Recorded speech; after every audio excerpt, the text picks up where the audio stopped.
আজকের নাটক চিত্রার ভয়। চিত্রার ভয় একটি ভাবানুবাদ। স্যামুয়েল টেলর কোলরিজের ব্যালাড ক্রিস্টেবল অবলম্বনে নাটক চিত্রার ভয়। চরিত্র: চিত্রা, জয়া, চিত্রার বাবা, চাকর হরি, মিতা, শ্যাম, পরী। দৃশ্য 1। রাত 12টা বাজে প্রায়। অন্ধকার চরাচর। টেবিলে ল্যাম্প জেলে বই পড়ছে চিত্রা। বইয়ের লেখা কবিতা আবৃত্তি করছে। There she sees a damsel bright, dressed in a silken robe of white, that shadowy in the moonlight shone, the neck that made that white robe wan. Her stately neck and arms were bare, her blue-veined feet unsandaled were, and wildly glittered here and there the gems entangled in her hair. I guess it was frightful here to see a lady so richly clad as he, beautiful exceedingly. দৃশ্য 2। জঙ্গলে অন্ধকারের মধ্যে চিত্রা ঘুরে বেড়াচ্ছে। এক বটগাছের কাছে গিয়ে সে বলে, হে বটমাতা, আমার স্বামীকে রক্ষা করো। আমি আজ এক ভয়ঙ্কর স্বপ্ন দেখেছি তাকে নিয়ে। বিদেশি বিভুঁই এসে পড়ে তাকে দেখে রেখো। গাছের কাছে এক মহিলার কান্নার গলা শোনা যায়।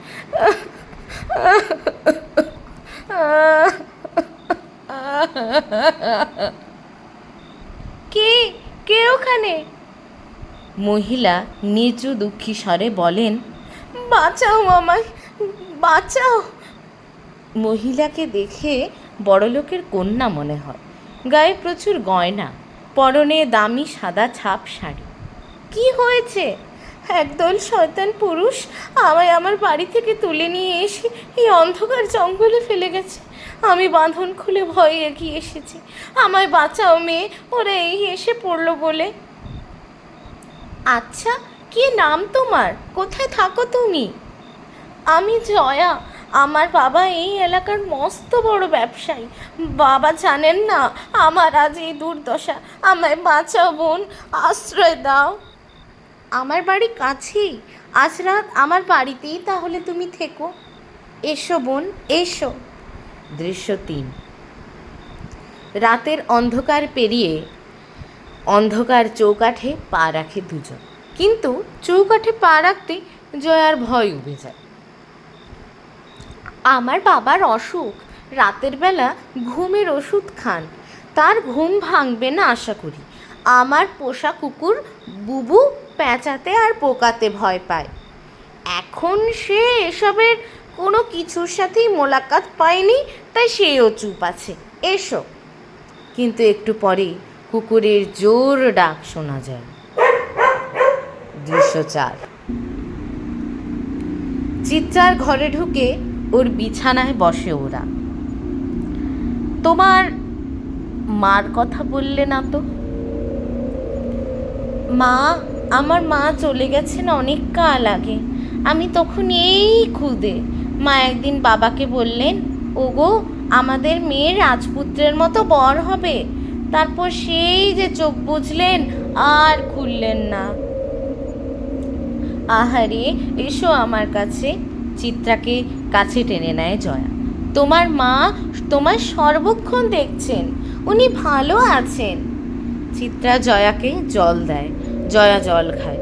জয়া বলে, তোমার মা কোথায়? আমি বলতে পারি। কিভাবে?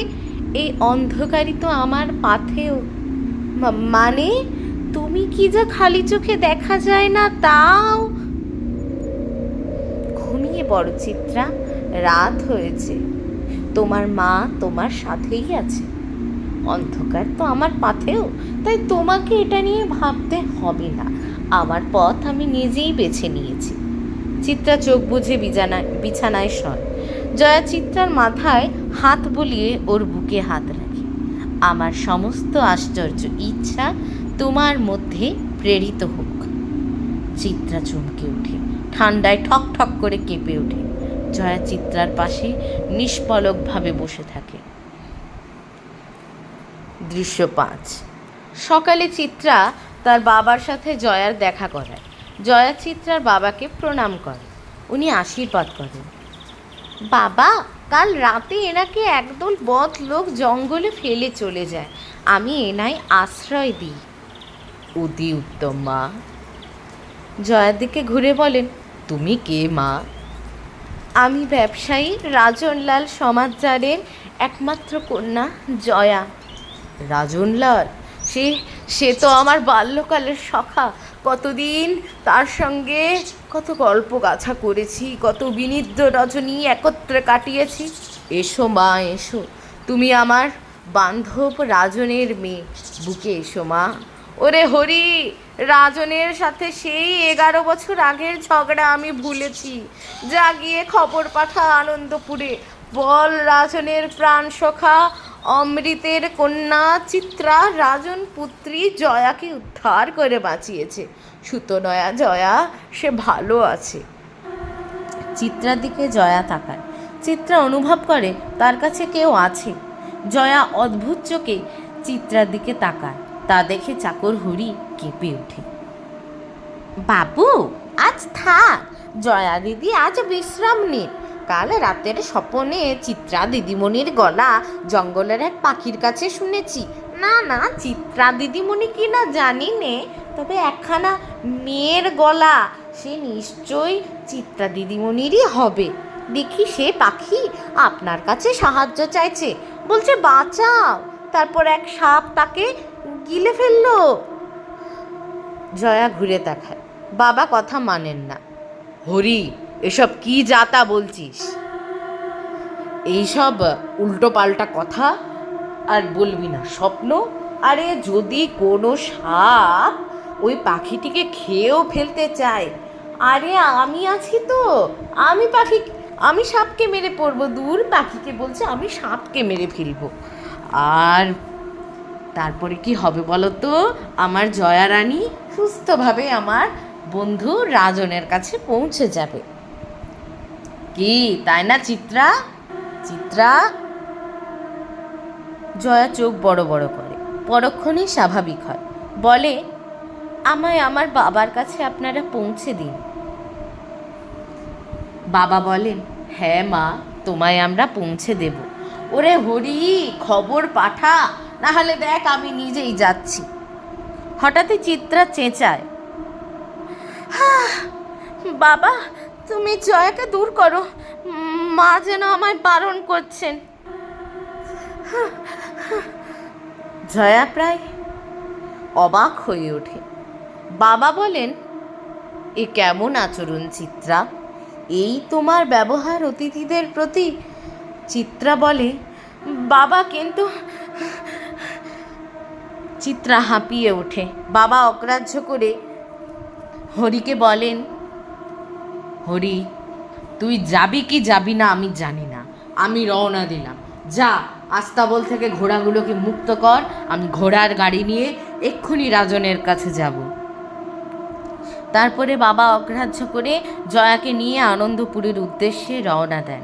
ওরা চলে যাবার পর চিত্রা হঠাৎই অদ্ভুতভাবে চিৎকার করে ওঠে, অন্ধকার হয় সব। দৃশ্য 6। চিত্রা নির্বাক ওপরের দিকে বিস্ফারিত চোখে তাকিয়ে থাকে। বাবা ভয়ার্ত গলায় বলেন, কে ওই মেয়ে যে আমার প্রাণ ভোমরার এমন হাল করলো? আমি ওর উপরে রেগে গেলাম। ইস, জয়া মনে তো বুঝতে পারিনি হরি। মা ঠাকুরনের আন্দাজ ঠিক ছিল। হরি জোরে জোরে চিৎকার করে ফুঁপিয়ে কেঁদে ওঠে, চিত্রা দিদিমণি। দৃশ্য 7। আমি এখন মৃতপ্রায়, আমার শেষ সময় হয়ে এলো বলে এরম বলতে নেই। গল্পটা কেমন লাগলো? আর বাকিটা লেখনি কেন? কেন, স্যামুয়েল টেলর কোলরিজের নাম শুনেছ? এটা ওরই একটা কবিতার ভাবানুবাদ। উনি এরকম খানিকটা অসমাপ্তই রেখেছিলেন। আমিও তাই, ভাবানুপাত তো। দূর, তা হয় না কেন? সব গল্পেরই শেষ থাকে। আচ্ছা। শ্যাম একটু থমকালেন, তারপরে তার বিছানার পাশের আলমারিতে কিছু একটা হাতড়ালেন। তারপর হাতড়াতে হাতড়াতে বললেন, তাহলে এটা রাখো, বলে একটা খাতা বাড়ালেন শ্যাম। পরীর দিকে খাতাটা তুলে দিলেন। পরী পড়তে শুরু করলো। হরি একজন ভদ্রমহিলাকে ডেকে আনলো বাড়ির ভিতরে। চিত্রাকে দেখলাম, ও সম্পূর্ণ সুস্থ। তাহলে তাহলে কে এই জয়া? এর কোনো উত্তর আছে মিতা? একজন অপদেবী ধরুন, স্বপ্নের মাধ্যমে সে চিত্রাকে আবাহন করেছিল। আপনার স্ত্রী চিত্রাকে রক্ষা করেছেন। তাই দিদিমণি মা ঠাকুরনের কথা বলছিলেন। বেশ তো, ভালোই তো গল্পটা লিখেছ। তা পুরো করনি বলছিলে যে? এই তো সুন্দর, এত সুন্দর একখানা গল্প। এটা না তুমি তোমার ওই পত্রিকাটাই পাঠিয়ে দাও, দারুণ লাগবে। কি হলো, পাঠাবে তো? শ্যাম কিছু বললেন না। শ্যাম একটা বই খুলে পড়া শুরু করলেন। পড়ি বইটা হাত থেকে ছিনিয়ে নিল। আবার বই পড়ছো? দেখি তো কি পড়ছো। ও, কোলরিজেরই লেখা। আচ্ছা ঠিক আছে, এবার আমি পড়ছি। Oh lady, we receive but what we give, and in our life alone does nature live. Ours is her wedding garment, ours a shroud, and would we ought behold of higher worth than that inanimate cold world allowed? To the poor loveless, ever anxious crowd, ah, from the soul itself must issue forth light, glory, a fair luminous cloud enveloping the earth. And from the soul itself must there be sent a sweet and potent voice of its own birth. কি হলো, তুমি আবার পড়া শুরু করে দিলে? আরে আমার মুখস্থ আছে, তাই তো বলছিলাম। Of all sweet sounds the life and element. লেখাটা জানো? আমাকে অতটাও বোকা ভেবো না, ডিরেকশন এট ও, তাই তো? ভালো বলেছ, পড়াশোনাটা তাহলে করছোই। যবনিকা পতন।